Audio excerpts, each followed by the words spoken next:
Especificamente, as mulheres trans fazem parte de uma discussão política e teórica extremamente recente aqui no Brasil. E no campo do direito, a gente pode dizer que é um tema tabu ainda, né?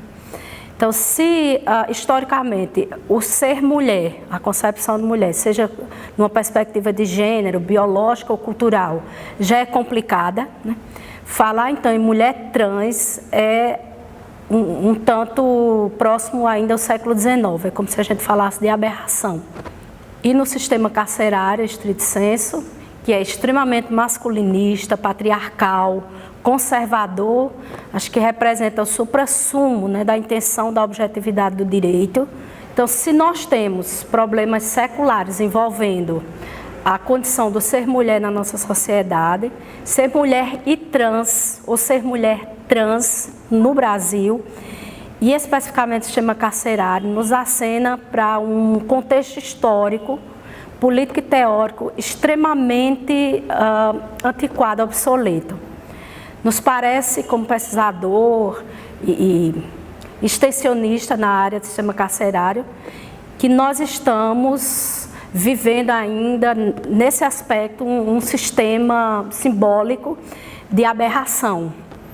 Então, ser mulher trans, aqui fora na sociedade dos ditos normais, já é extremamente estigmatizante, violentador.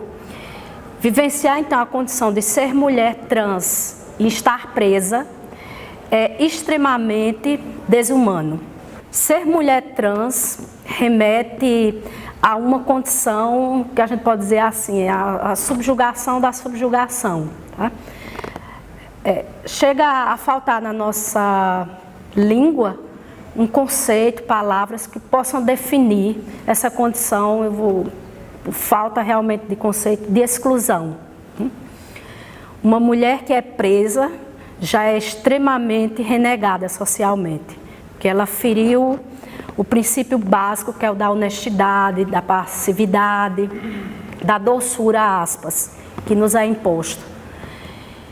E você ter nascido, né, biologicamente na condição de homem e abdicar desse lugar, que é o exercício do poder, do falo, da virilidade, e representar, né, dramatizando um ser inferior, assim qualificado culturalmente, que é a mulher, é extremamente mal visto. A constituição de alas LGBTs em presídios é um avanço, a gente não pode negar, né? É um primeiro passo na consideração da diferença. Contudo, dentro de uma política que nós desenvolvemos desde o século XVIII, de assimilar para excluir, né, nós vemos que talvez mais que benefício seja um processo de reforço de estigmatização e de fragilização desses corpos. Porque para sermos realmente objetivos, neutros, né, e imparciais, como se pensa o direito, e pensar que a lei é a extensão imediata da garantia da efetividade dos direitos, então nós deveríamos repensar, né, todo esse projeto e trabalhar especificamente, né, numa lógica de unidades próprias, né, a cada tipo de persona ou de performance. Mas isso não quer dizer que nós concordamos, né, com o aprisionamento estrito sensu. Acho que a grande questão que precisa ser pensada quando a gente fala em sistema carcerário é a utilidade ou não, né, dessa forma, aspas, pedagógica. Encarcerar quem, né, por quê e para quê.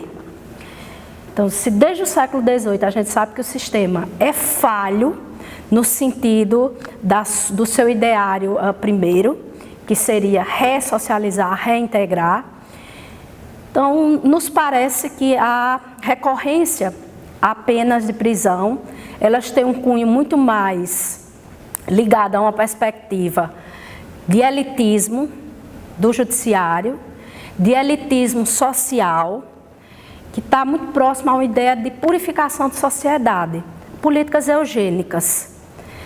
É tão claro isso que nós temos ainda hoje no Brasil E é interessante que se faça sempre esse, se não comparativo, mas essa interseção entre ser mulher presa enquanto mulher vagina, enquanto mulher biologia, ser mulher presa enquanto mulher vagina via processos transgêneros. Nós ainda encontramos em presídios brasileiros realidades de mistura em presídios de homens e mulheres. Então, o fato de mulheres trans estarem em presídios masculinos não nos choca no sentido de dizermos assim, o Estado não está percebendo. Muito pelo contrário, essa é a política oficial. Assimilar para excluir, assimilar para diminuir. Nós também, como sociedade, Estado, nós estabelecemos o tempo todo as reprovações contínuas a esses sujeitos. Desse modo, a gente vai encontrar mulheres trans em presídios masculinos e a gente vai encontrar muitas vezes também homens trans em presídios femininos.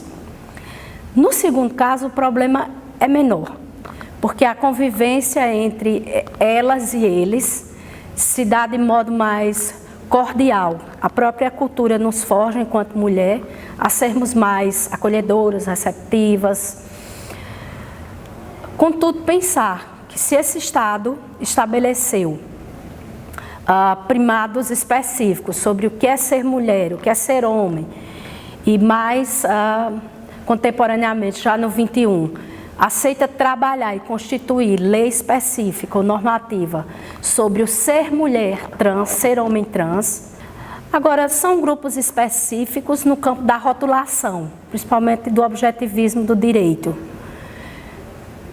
De outro modo, de um modo geral, e é esse modo que realmente vigora, que é o modo subliminar, as leituras, né, que não são claras, esses sujeitos são, de um modo geral, tratados como não sujeitos, como não indivíduos. Se um preso já é um perigo, já é, não é, a gente pode pensar na metáfora durkheimiana, assim, de uma célula contaminada, em caso contagioso, deve ser recluso, deve ser, na maioria das vezes, extinto.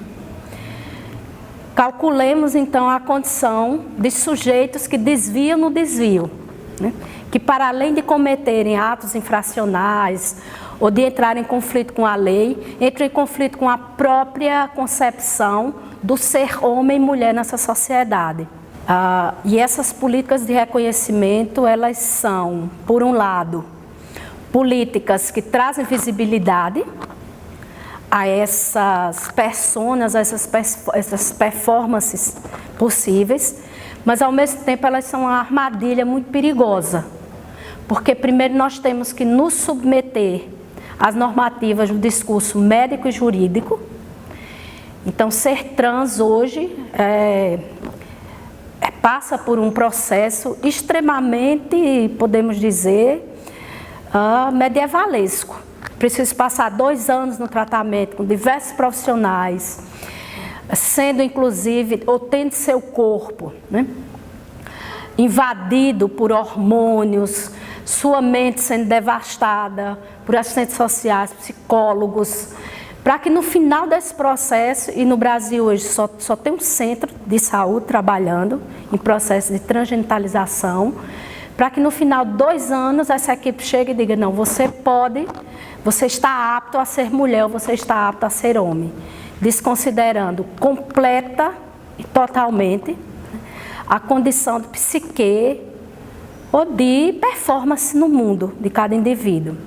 É complicado e me parece que é muito infantil, talvez muito precoce, bater palmas para legislações simplesmente. Enquanto a gente não trabalhar especificamente no campo da educação, da mudança de cultura, me parece que não serão leis que resolverão problemas.